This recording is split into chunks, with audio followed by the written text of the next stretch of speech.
Monsieur de Mirabeau. Minister Necker claims that you are a familiar face at the Tuileries Palace. That old story. Will it hound me until I have drawn my last breath?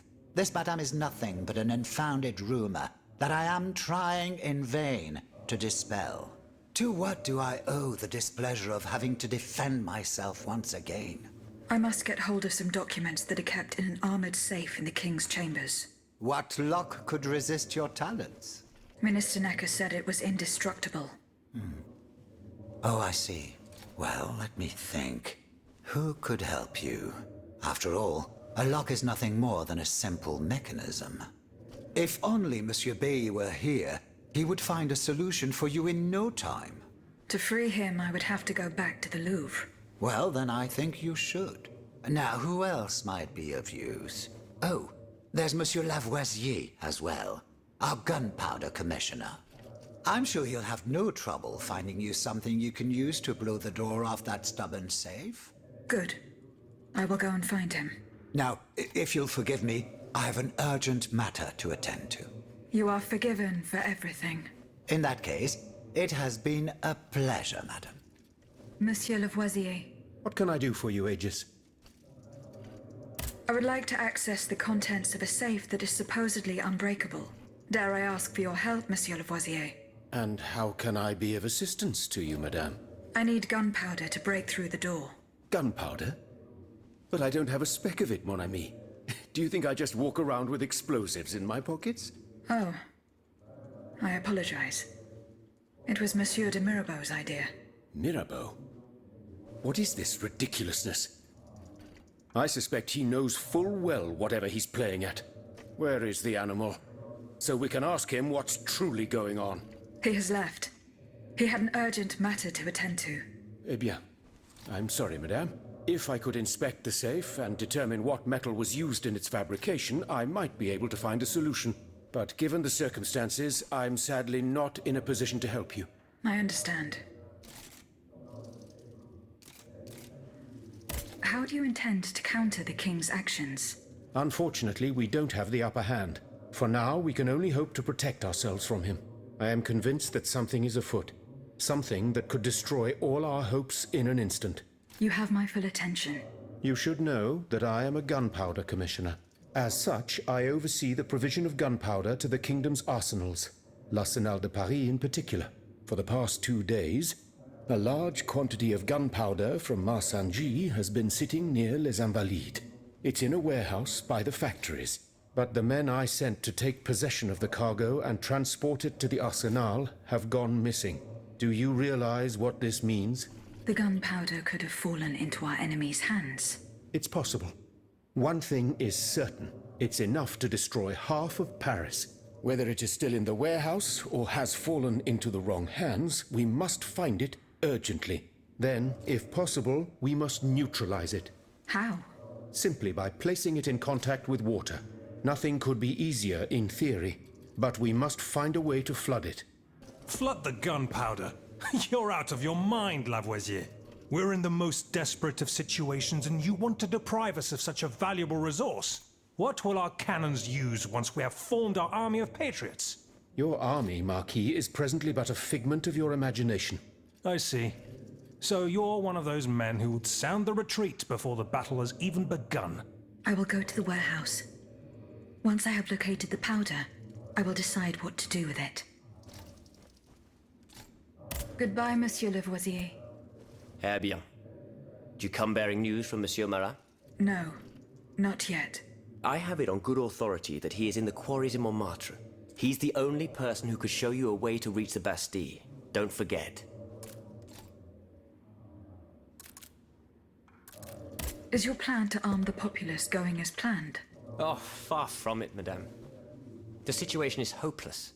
Even if they were armed and formed into battalions, the Patriots would not be able to fight. Why is that? Most of the strategic points in the city are inaccessible. A strange illness strikes all who try. They are seized by an irrational fear, one so great that those who do not lose consciousness go mad or perish on the spot.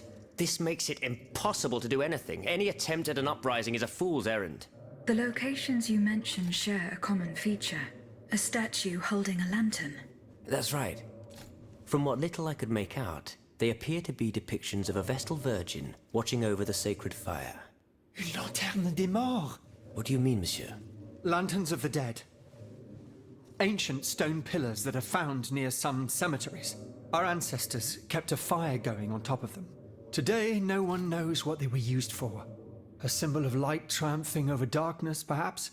Others claim that human bones, mercury and lime, were burnt there. Some odious sorcery that was meant to entrap the tormented souls that wandered around the burial grounds. That makes sense and confirms my observations. I am now certain that the King's lanterns capture the anima essence of the dead who have been cast into purgatory, and that this essence is what allows the automats to stay in motion, without needing a key to wind them. Pater noster qui es in celis, sanctificetur nomen tuum. Now that I think about it, madame, you obviously are not subject to the harmful effects of these lanterns. No, au contraire. When activated, these statues reveal an apparatus that allows me to repair myself. It follows that if you destroy these lanterns, the people will be free to fight again.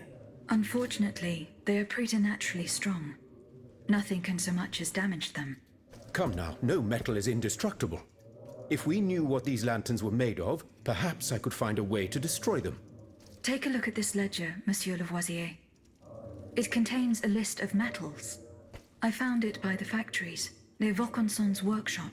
Let's see. Steel, molybdenum, very good. Tiens, donc, tungsten and zirconium. This master blacksmith knows his trade.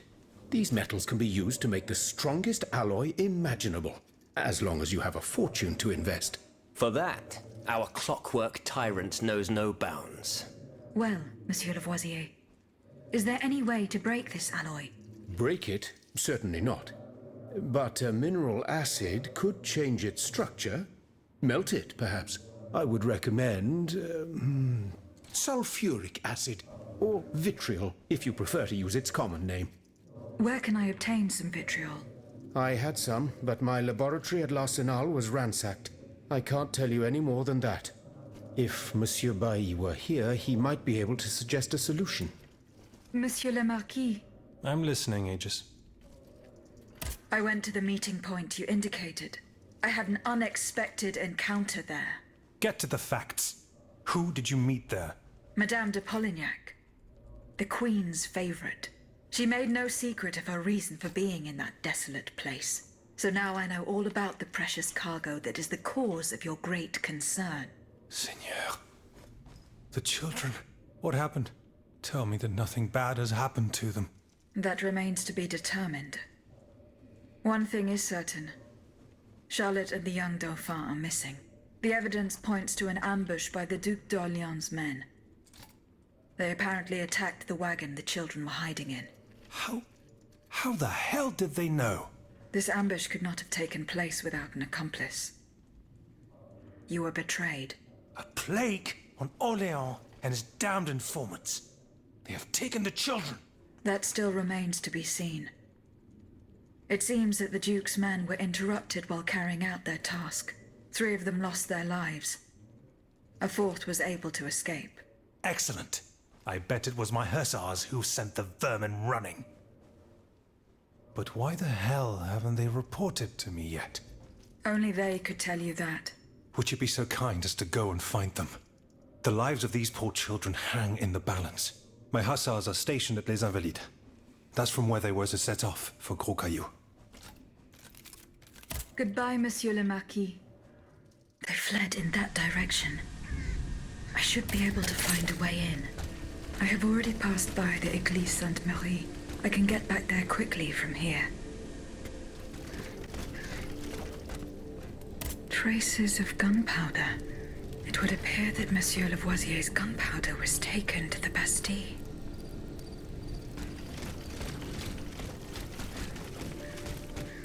Barrels were stored here and rolled away. These grooves prove it. Some worshippers were able to escape the automats. They ran towards the entrance to the catacombs. So Madame Necker escaped. I must inform her husband immediately.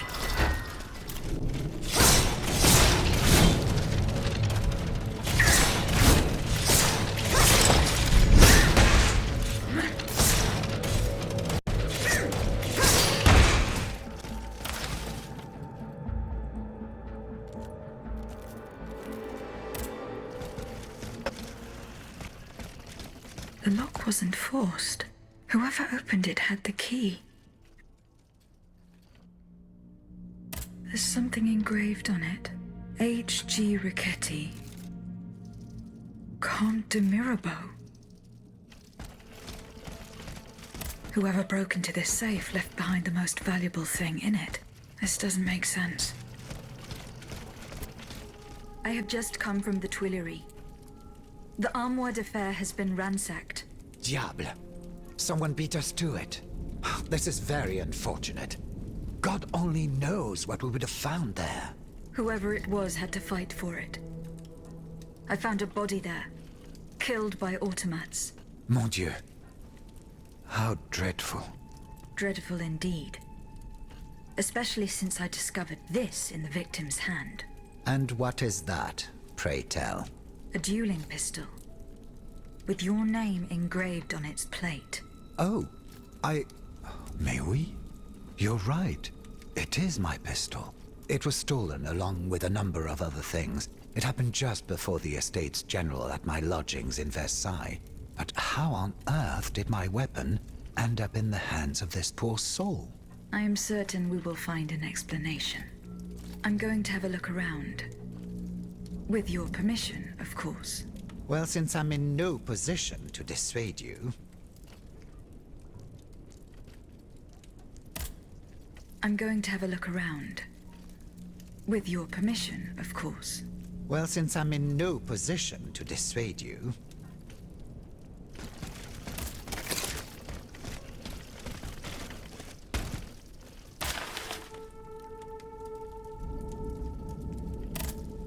You appear to have burnt these papers in a hurry. I'm eager to hear your explanation. It's nothing at all, I assure you. Frivolous letters that were cluttering my desk. I find your defense unconvincing. Why won't you tell me the truth? You don't understand. This is a matter of the utmost importance that I cannot discuss with a creature such as yourself. I am an automat, monsieur. This is true. But I serve the Queen. And my only aim is to put a stop to the crimes that have befallen the kingdom. Well, know that you're not alone in serving the Queen. What was in those letters you threw into the fire? My private correspondence with the King. I had a key to the armoire, which served as a mailbox. Are you conspiring with the King? No, you don't understand. I was something of a shadow advisor, a diplomat, working in complete discretion. I feared his stubbornness would lead the kingdom to ruin, so I tried to reassure him regarding the aims of the Third Estate. But when Vaucanson told me what happened at Meudon, I realized it was a lost cause. I found your pistol in the hands of a dead man. Who was this unfortunate soul? Mathieu, one of the servants I had sent to retrieve the letters. I gave him the pistol for self-defense. Alas, it seems it was of little use to him against the King's automats. You claim to be a friend of the Queen. The King has gone insane. After what happened at Meudon, that much is clear. We can no longer expect any leniency from him. Hence my support for his wife. She's a headstrong woman, and much wiser than she lets on. You must know that she means to put her youngest on the throne, the young prince, Louis Charles. A regency would restore peace and unity to the kingdom. Then all that would remain would be to establish a constitution. I have the support of the people. They trust me. I'm the only one that can bring about these reforms. Tell me, what happened at Meudon?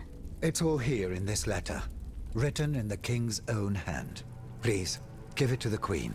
She must learn the truth. Why were you in such a hurry to destroy your correspondence? The letters contained sensitive information about my Third Estate colleagues. If it had gotten out, I would have surely lost my allies' trust, as well as any hope of establishing a regency along with it.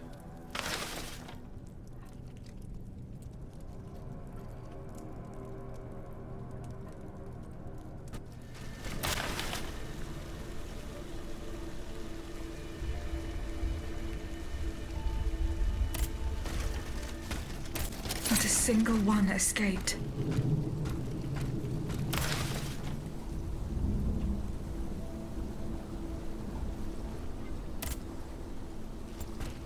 Monsieur Necker.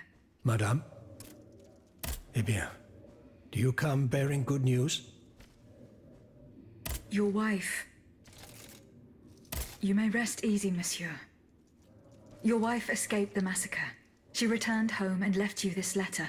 Mon Dieu. She's going to meet our daughter and son-in-law at our charity hospital. She may already be there. Madame, I did not dare to dream of such an outcome. My wife and daughter. Can you imagine? And I thought I had lost both of them. The three of us will be able to leave the kingdom and put these horrors behind us forever. What about the bonds? Oh, the bonds. Do with them as you see fit. As long as the king does not use them. As for me, I'm going to find my family at once. Thank you. From the bottom of my heart. I pray that your efforts will be successful. Adieu, madame. Adieu. Minister Necker has given his bonds to me. That's quite a nice little sum. Can you imagine? That's 1/5 of the kingdom's entire wealth. Wealth that the king squanders for his personal benefit according to his whims. Ma foi. Monsieur Necker certainly has been very generous to his adoptive country. Generous? I have my doubts. The loan was granted at a very high rate. So high, in fact, that it would have dug the deficit into an even deeper state of abyss. Eh bien, messieurs. To what use shall we employ this boonful fortune? If I could spend it, I'd do everything I could to return to the people their confiscated freedom. To begin, I would get them the bread they so sorely need. It is only after the scourge of famine has been vanquished that armed patriots might then be able to rise up against despotism. And where will you find wheat, Robespierre?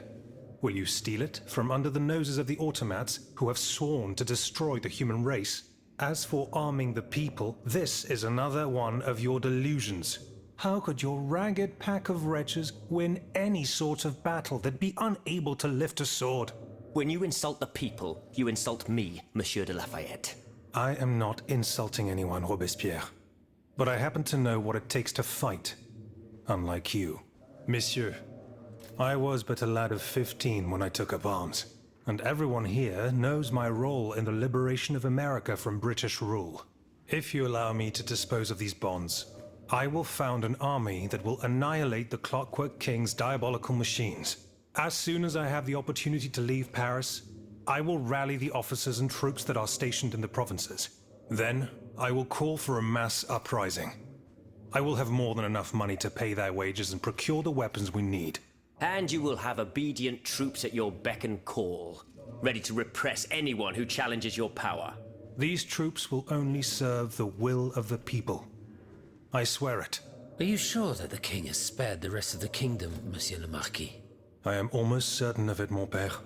Despite all of his resources, the king does not have enough manpower to occupy all the garrisons in the country.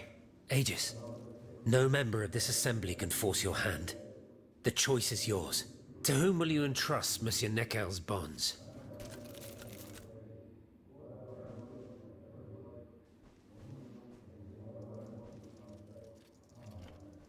Maximilien de Robespierre.